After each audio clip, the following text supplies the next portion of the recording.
E boa tarde, gente bonita. ¿Cómo están? ¿Todo bien? Qué suerte. Hoy vamos a estar hablando un poco de tétano, Clostridium tetani, una infección este, común y frecuente en nuestra zona, ¿verdad?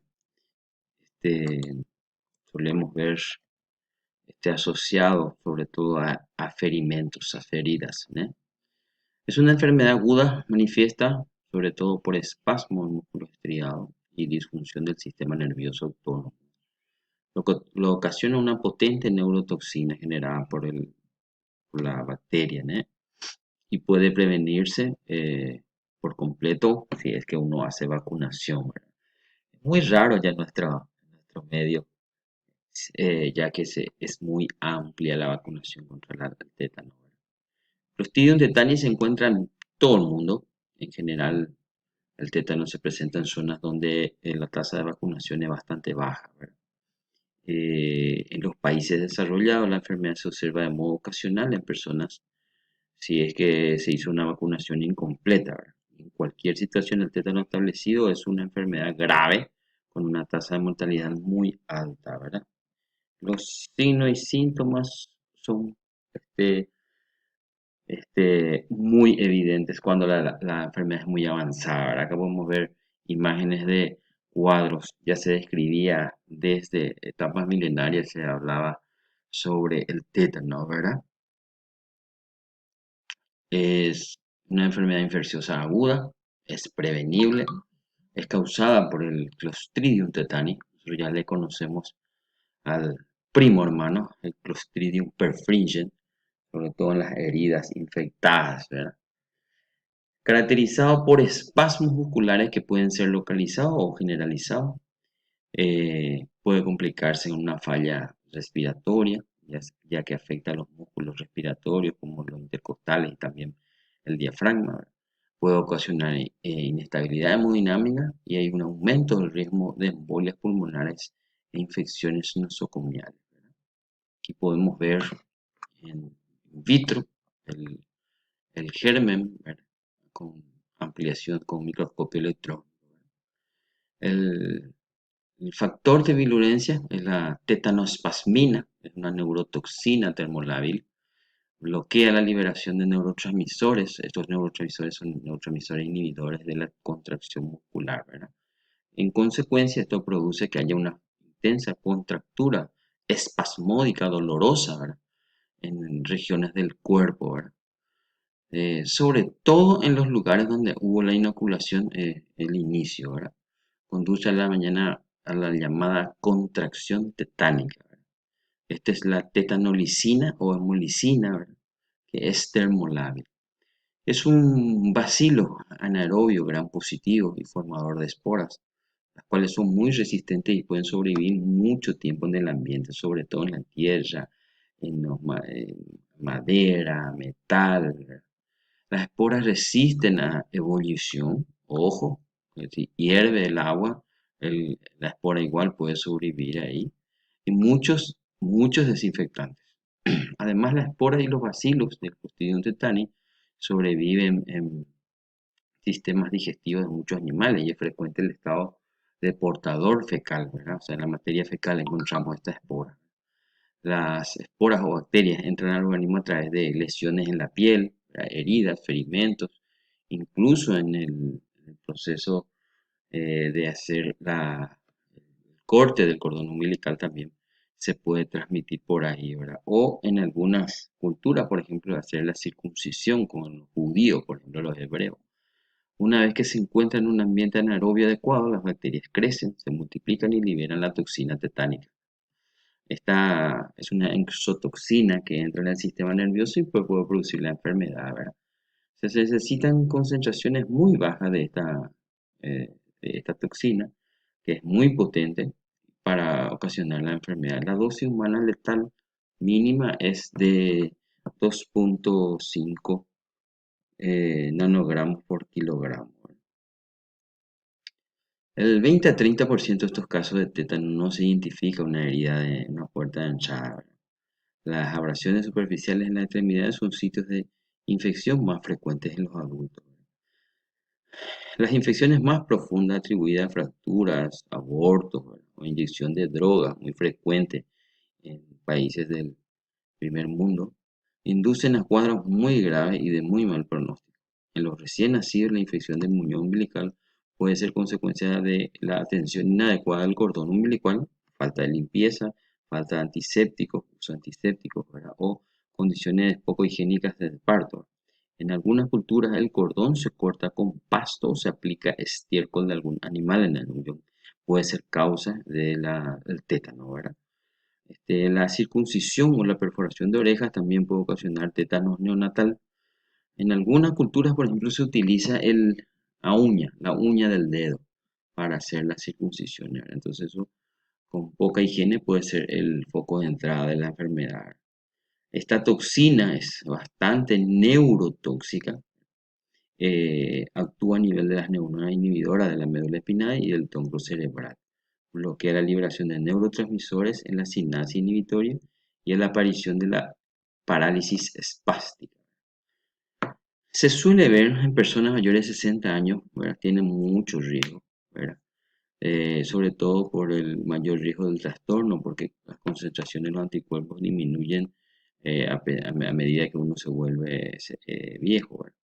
Casi una tercera parte de los casos recientes en los Estados Unidos ocurrió en sujetos por encima de los 65 años. Los consumidores de drogas inyectables, en particular aquellos que se inyectan heroína subcutánea, se considera un grupo de muy alto riesgo. La mayoría de ellos, 15%, se vio en un periodo de 2001 a 2008. En el año 2004 se llegó un brote epidémico de tétanos en el Reino Unido, donde se había informado con anterioridad tasas bajas entre los consumidores de drogas. Se piensa, ¿verdad?, que las razones de este brote no son muy claras, pero pueden deberse a varios factores, ¿verdad? Como contaminación de la heroína, el uso de jeringas eh, reutilizadas, vacunación incompleta, ¿verdad? Entonces, en esa nación solo se han notificado casos esporádicos, muy, muy raros. Tenemos tres cuadros clínicos, ¿verdad? El generalizado, el cefálico y el localizado, ¿verdad? Que también podemos ver en los neonatos, ¿verdad? Localizados. El tétanos, las manifestaciones clínicas del tétanos solo aparecen después que la toxina llega a los nervios inhibidores de la sinapsis, ¿verdad? Una vez que estos efectos son evidentes, muy poco que puede hacerse para modificar la evolución de la enfermedad. No debe rechazarse el tratamiento en espera de resultados de prueba de laboratorio. Hay que sospechar la clínica de la enfermedad, descartar otros cuadros similares como la meningitis, por ejemplo. Las medidas terapéuticas se centran en neutralizar el resto de las toxinas y mantener las funciones vitales. Es necesario que intubarle al paciente, relajación, ¿verdad? Asistencia respiratoria mecánica, hasta que se pueda revertir los efectos de la toxina, ¿verdad? El interés reciente se centra en la administración intratecal de antitoxinas para neutralizar la toxina dentro del sistema nervioso central y tratar de limitar un poco la agresión de la enfermedad a nuestro sistema nervioso central. Tres formas, dijimos, ¿verdad? La forma localizada, la forma cefálica, ¿verdad? Y la forma generalizada. La forma localizada y rigidez de un grupo habitualmente muy cerca del lugar donde inició la lesión. Este, la cefálica se caracteriza por rigidez de los músculos maceteros, ¿verdad? Eso produce un trismus, se llama la contractura del macetero, una rigidez en los músculos de la fascia, sobre todo músculos de la mímica, provocan característico signo semiológico que se llama la risa sardónica, ¿verdad? La parálisis de uno o más nervios craneales también es característico en la forma cefálica. La forma generalizada ya, sí, el 65% de los casos de localizado progresan con el tiempo, con los días, a una forma generalizada. Ahí podemos tener afectación aparte de los músculos maceteros, también podemos tener músculos de la respiración, ¿verdad? Y eso puede ocasionar la necesidad de intubación y la asistencia respiratoria mecánica, ¿verdad? En cuadros severos, los espasmos pueden ocurrir con mucha frecuencia, producen mucho dolor, pueden hacer sospechar de un estatus epiléptico, ¿verdad? Puede ocasionar hasta fractura de huesos, sobre todo en la columna vertebral.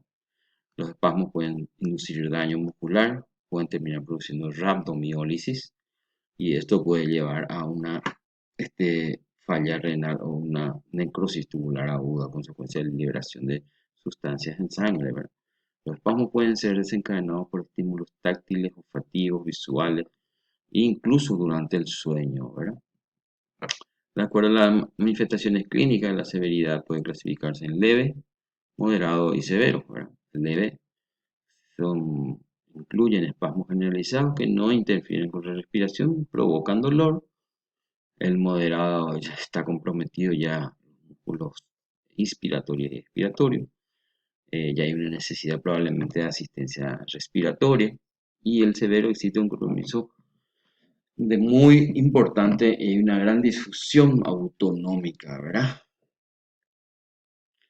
La forma de transmisión no es de persona a persona, habitualmente es por heridas y a través de objetos contaminados como tierra, polvo, heces de animales, ¿verdad? Desgarros, quemaduras, o en procedimientos quirúrgicos donde no se hayan tomado las medidas asépticas para la esterilización de instrumentales, ¿verdad? No se transmite, como repito, de persona a persona. Él tiene un periodo de incubación de más o menos de 15 a 5 a 15 días. Hay un periodo de invasión donde ya tenemos trismo. Aparece durante este periodo, es lo que evoca la seguridad del diagnóstico, sobre todo. Periodo de estado, se producen contracturas musculares que van de locales hasta generalizadas. Son descendentes y habitualmente son muy dolorosas. Como consecuencia, el enfermo adopta una posición arqueada o opistótonos, se llama, ¿verdad? Se hace presente la fase denominada la tetánica, fase tetánica o risa sardónica. Siempre, no importa cuán grave sea el estado del paciente tetánico, este mantiene el sensorio conservado y mucha lucidez, ¿verdad? El periodo de convalecencia evoluciona favorablemente, el paciente suele presentar desorientación, labilidad emocional, depresión psíquica. ¿Cómo llegamos al diagnóstico? Habitualmente con tinción de Gram.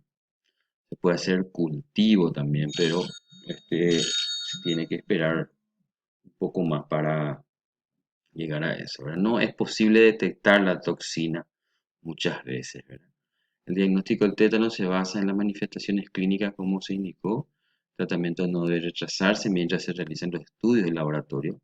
El cultivo del Clostridium tetani en una herida proporciona evidencia de diagnóstico, pero muchas veces no es factible el cultivo. También se mide concentración de inmunoglobulina G.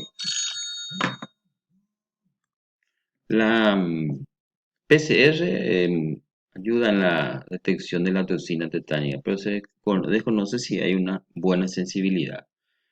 Raros son los trastornos que puedan simular un tétano, entre ellos la hipocalcemia y la meningoencefalitis, incluyen como diagnóstico diferencial de la enfermedad.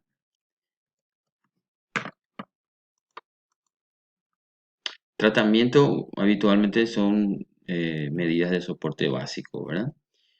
Mantener funciones vitales, mitigar los síntomas, el dolor. Se puede usar suero antitetánico como para la neutralización de la toxina y sobre todo la vacunación es fundamental. Antibiótico terapia en caso de que haya una herida contaminada o sobreagregada con un cuadro de una bacteria, ¿verdad? La vacunación con toxoide tetánico y la pasiva con globulina antitetánica humana, ¿verdad? También denominada globulina hiperinmune o globulina tetanoide humana, ¿verdad? Son los que tenemos actualmente para mitigar un poco los cuadros más severos. La inmunoglobulina tetánica o suero antitetánico se utiliza por vía intramuscular y la inmunidad activa se induce a través del toxoide o vacuna antitetánica y persiste por lo menos 10 años después de la inmunización completa, ¿verdad? Tres dosis son la de vacuna, intervalo de un mes, las dos primeras, y de un año la tercera, ¿verdad? Profilaxis, vacunación, inmunización pasiva y medidas quirúrgicas, ¿verdad? El tratamiento, como dijimos, abarca en relajantes musculares, sedantes, y tratar